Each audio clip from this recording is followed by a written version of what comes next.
Hello and welcome everyone back to Bring It Home, your show about American reindustrialization, the manufacturing renaissance, and all things reshoring.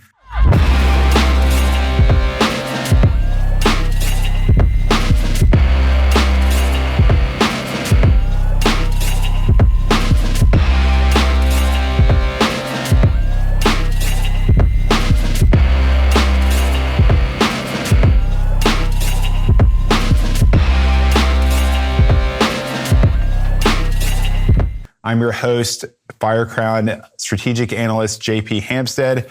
Today, we're here for just like an end of the year roundup. I want to talk about a couple of different things. Most importantly, sort of a review of all of the manufacturing investment announcements that have happened over 2025, especially those that were announced in conjunction with the Trump White House. I want to kind of get a temperature check on how President Trump's efforts to sort of negotiate bilateral face-to-face investment deals has worked, the kind of the scope and the scale of that program, and just to see the industry verticals where that strategy has made the biggest impact so far.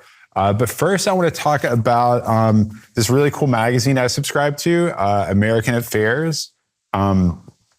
It's sort of a young magazine. It's only a few years old. The editor-in-chief, Julius Krein, was actually on this show on episode 13. If you remember, it was called Industrial Policy After the CHIPS Act. He's been an important thinker, sort of building the Washington and New York and Main Street America consensus across partisan aisles that the United States really is in need of coordinated industrial policy in order to maintain its leading position in the world. And in this magazine, I want to talk about a specific essay, a book review essay written by Charles Yang, who was also a guest on Bring It Home. Charles Yang talked about minerals financing on episode 19, if you can recall that, way back in, I believe, April of 2025. Great guest. Anyway, he's written a review called The Engineering State about this book, which is titled Breakneck, China's Quest to Engineer the Future by Dan Wang. And I just kind of want to talk a little bit about the concepts and the sort of the basic dynamics and the way that Dan Wang characterizes the United States and China. Wang is someone who spent a number of years in China, I think from 2017 to 2023 or 2025. He famously wrote these annual letters to an American audience about the state of China, the state of its technology sector, its manufacturing, its sort of governance capabilities and techniques that were really important in sort of stoking curiosity about how China actually works in the United States. I think one could say that the letters were primarily addressed to a Silicon Valley audience, not necessarily a Washington, D.C. policy audience or an actual sort of hard industrial audience of the Great Lakes or something like that. But regardless, a lot of insight, and now he's sort of taken those letters and fleshed them out into a larger book. And one of the interesting concepts that Wang applies to the U.S. and China is he says that China is an engineering state, whereas America is a lawyerly society. And I want to kind of get at what he means here with a quote from Hyman Rickover. This is actually in the Charles Yang review essay, but he starts with a quote by Hyman Rickover. If you remember, Hyman Rickover was the father of the U.S. nuclear navy. He is kind of a hero of the reindustrialization movement, such as it is, because he was both a technical leader who also had the sort of the energy and the organizational competence and leadership ability to really get things done. So he wasn't just an isolated engineer, a nerd who was innovating things that that were sort of left to other people to pick up and have an impact with. No, he's someone who sort of saw the future and also was able to make it happen, right? This quote from Hyman Rickover says, this is from 1979, "It's been my experience that members of the legal profession are contributing substantially to the erosion of values and institutions on which our society is based. In their quest for money and power, many lawyers seem to have forgotten their obligations. By so doing, they alienate their countrymen, breed distrust of our institutions and those who run them, and undermine the traditional values of honor, humility, and honest dealing." And, really, the sort of the fundamental difference between, the engineering state and the lawyerly society is that the engineering state is designed to empower the government to physically alter the environment that people live in, whether it's through massive public works projects, whether it's through creating, sort of regionally specific industrial ecosystems. And I think Charles Yang gives the example of a sort of a collection of small cities or towns in China that manufacture 1 out of every 7 guitars in the world, and there are many places like that have sort of concentrated things. So the engineering state is about physically altering the environment. The lawyerly society is about following procedures, rulemaking, and a focus on process in general.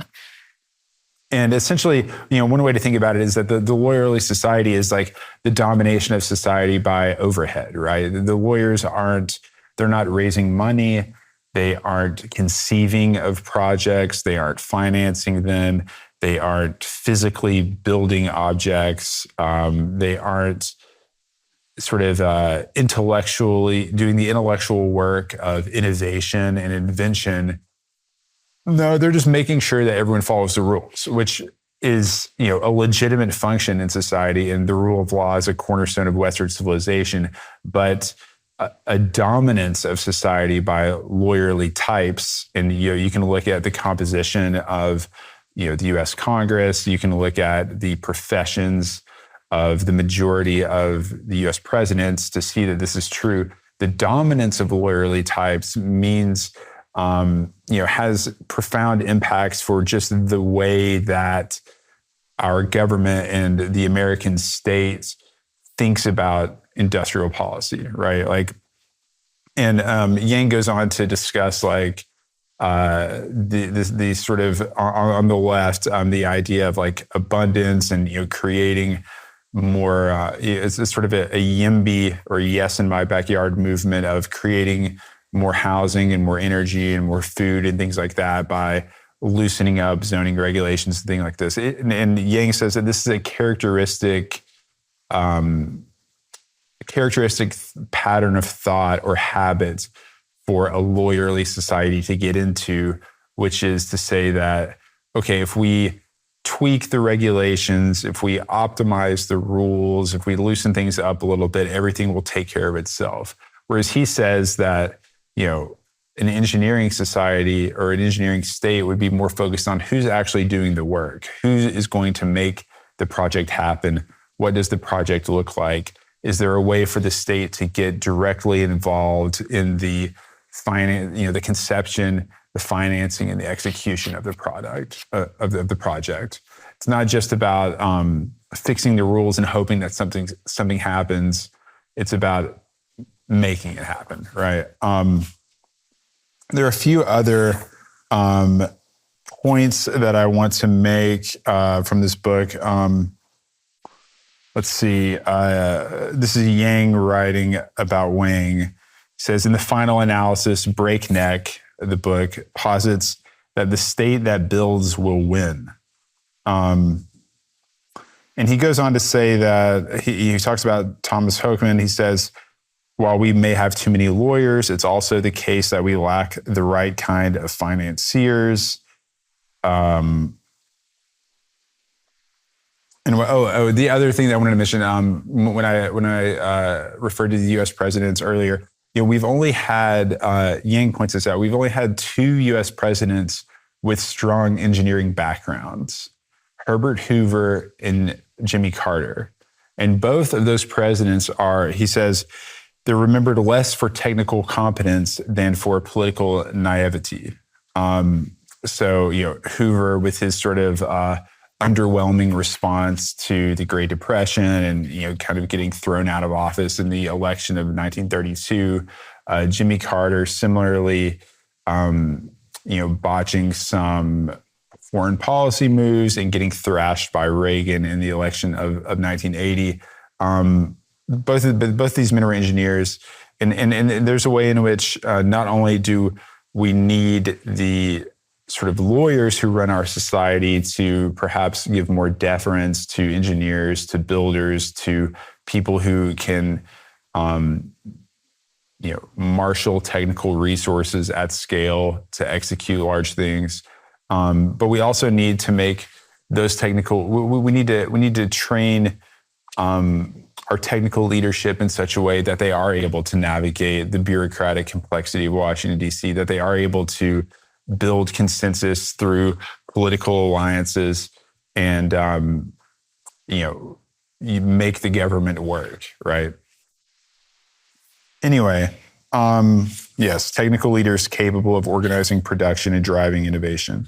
And he has a couple of other examples, sort of inspiring things from China that America could implement. He talks about sort of trying, not only creating like innovation zones for 45X technologies, which the Trump administration has already done, but even creating certain regional preferences for specific technologies to encourage the development of regional ecosystems and expertise. He thinks that's really when innovation takeoff happens, when you have a critical mass of capital and people and companies and products all working in adjacent areas in sort of in one geographic region. And so there are some examples of specific takeaways that Wang and thus Yang identify that American leaders can take from China. But more importantly, what Yang says is that the contrast between the engineering state and the lawyerly society should spark some desire, some mimetic desire, some emulation, some desire for emulation on the part of American elites. We should want to be more like an engineering society. And he thinks that for those reasons, Wang's framing of China as an engineering state and America as a lawyerly society is sort of inherently helpful because it encourages Americans to think about what they need to do in the right way. It gets them going down the right path. All right. Anyway, I just wanted to point that out. I thought it was really interesting. Again, it's related to 2 previous guests on this show, Julius Krein, the editor of American Affairs, and Charles Yang, the book reviewer in this case of Breakneck. Breakneck, China's Quest to Engineer the Future by Dan Wang. So anyway, I'm gonna read that book, and who knows, maybe I'll even get Dan Wang on this show. We can talk in more detail about it. For now, though, what I want to do is kind of think about all of the industrial production and manufacturing investment announcements that have been made in 2025, sort of in cooperation with the Trump White House. There have been a ton of things, lots of deals announced, starting all the way back really in March and February with Apple. These deals have totaled about $1.5 trillion. Now, a lot of them are deals that involve multiple years of spending.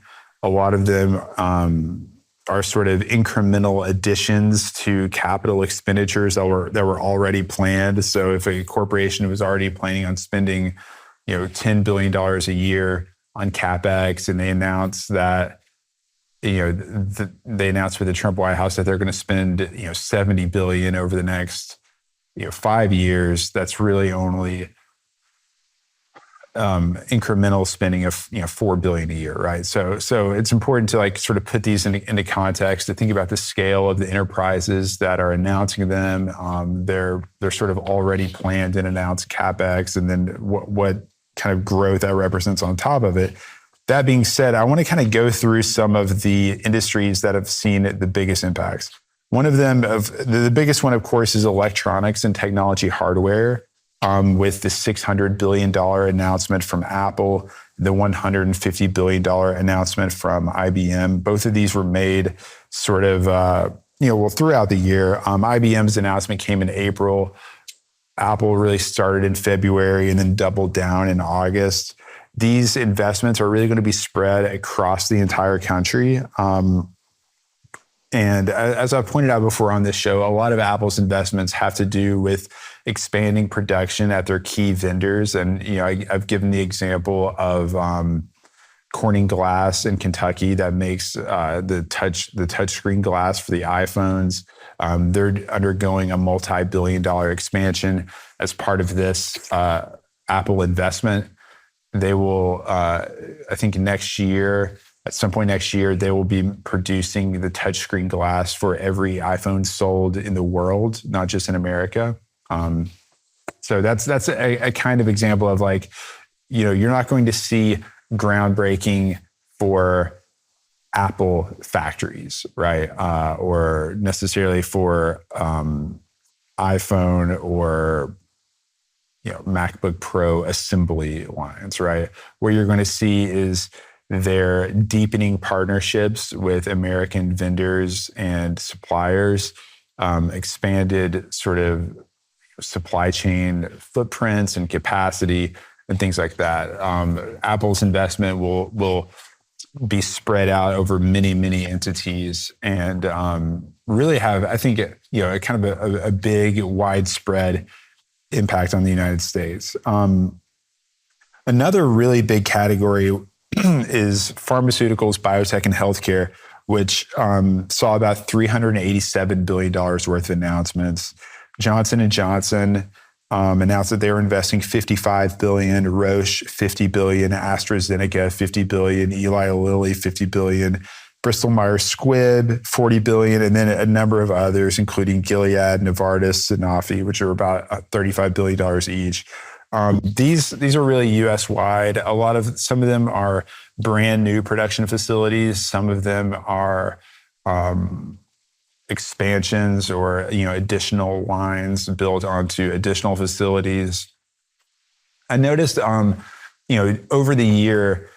Over this past year, as I was covering pharmaceutical manufacturing investment announcements, that these tend to be quite high-tech facilities. A lot of the medications that are being manufactured are biologics. They have complex sort of production processes. In many cases, you're sort of using genetically modified organisms to kind of grow medicines or molecules, and those processes have to be controlled very tightly in terms of contamination and temperature and monitoring the kind of efficacy or potency of the resulting medications. They don't necessarily create tons of jobs, but I just thought it was interesting how much money the pharmaceutical industry is plowing into the U.S. I mean, it's literally the second largest category. It's the second largest industry vertical out of all of these announcements. A lot of it has to do with GLP-1 drugs. It's not all about that. Some of it's about even simpler molecules. So the GLP-1 drugs, that's all about organic growth, right? Those drugs are now the number one best-selling medication in the U.S. By revenue, and they're not even that expensive, compared to some other medications and niche medications. But they're doing tons of revenue. They're being prescribed very widely. New generations of them are coming out that are even easier to take, more effective, with fewer side effects. Starting to get oral or pill versions. of those semaglutide and other molecules. But there's also investment in the manufacture of medications where the tariffs played a role. It wasn't just about organic growth and saying like, oh, like, you know, fat Americans need their shots. A lot of it was about, you know, we need to manufacture this in the U.S. because it's not going to be profitable enough to import it, given the new tariff regime. And then there were other medications, other investments where it was just, you know, wanting to be closer to the consumer. A lot of it had to do. There's some manufacturing investment announcements by the pharmaceutical industry that had more to do with like vaccine manufacture and things like that. So it's not all weight loss drugs. It's not all GLP-1 antagonists, agonists, but that's a huge part of the manufacturing investment push by the pharmaceutical industry. The other really big category was, of course, semiconductors and memory chips. So we're talking the Taiwan Semiconductor Manufacturing Corporation announcing that they're going to invest $165 billion. Micron Technology investing $200 billion. Global Foundries investing $3 billion. TSMC is investing in Phoenix, Arizona. Micron in Boise, Idaho. It's Syracuse area, New York. Global Foundries in Manassas, Virginia. Again, you know, these are also spread out across the country, and these investments are a bit different from the pharmaceutical ones I just discussed because they will involve a labor-intensive operations and a larger workforce, at least compared to the pharmaceutical industries. I think that the Micron facility that's being built near Syracuse, New York, but by the time it's fully operational, is supposed to employ, you know, multiple thousands of people. I want to say like between 5,000 and 9,000 people, if I remember correctly. So those jobs will have a really big impact on local economies, but they'll also just be able to sort of solidify and securitize the American artificial intelligence industry's access to semiconductors. And you know, one can imagine how crucial the control of the semiconductor supply chain is to not only like the AI and tech and computer industries, but also things as far-flung as the defense industry. The sort of the drones and the missiles and the various weapons that we make, all have semiconductors, of course, and chips of various kinds. Not to mention the automotive industry, which is also, these cars are full of chips. And if you recall, during COVID, the shortage of semiconductors and the sort of constraining of the flow of semiconductors from Asia to the United States ended up throttling a lot of automotive production in the US. They would sort of build the car like 90 or 95% of the way with all the components they had available, but the chips weren't available to finish the car and to actually get it going. And they ended up being kind of a crucial bottleneck in U.S. automotive production. So I think by onshoring more semiconductor manufacturing capacity, we're sort of bolstering and firming up and protecting a number of key critical industries in the U.S., tech, defense, automotive, et cetera. A few other categories I want to call out here. Automotive and electric vehicles and battery manufacturing was also another significant category. EVs got about $27 billion worth of manufacturing investment announcements, principally from Hyundai, which is building a steel mill in Louisiana and has facilities in Georgia and Alabama. They announced their $21 billion investment in March of 2025. But General Motors also announced $4 billion, Stellantis $2 billion, and then LG Energy Solutions announced a $5.5 billion investment in Queen Creek, Arizona, to make batteries. we've got some other categories, some big announcements. Kraft Heinz announced a $3 billion investment in the U.S. Alongside the Trump administration. John Deere, the tractor manufacturer, announced a $20 billion investment in the U.S. Over a couple of years. So there are a few other ones, but really it's about semiconductors, electronics and tech in general, and pharmaceuticals. Those have been the three big categories where Trump has been able to kind of move the needle face to face with CEOs and industry leaders and really get them to commit to building in America. Now, it remains to be seen what kind of impact this will have. Manufacturing investment dollars actually have one of the best multiplier effects in terms of their sort of eventual impact on GDP. So the $1.5 trillion that's been announced will likely end up having about a $2.3 trillion impact to GDP indirectly over the course of a few years. And that translates, in 2026, 2027 to about a 0.5% lift to GDP, or a 50 basis points lift to GDP, which, is, very significant, but not exactly transformative. And one wonders how scalable and sustainable Trump's strategy of simply, sort of pressuring the business community, negotiating deals one-on-one. That's his favorite way to do business. We know that he thinks of himself as a consummate negotiator and deal maker, but I don't think that's the way to manage, the world's largest economy. And certainly perhaps the world's most complex economy with over nearly 350 million people participating in it.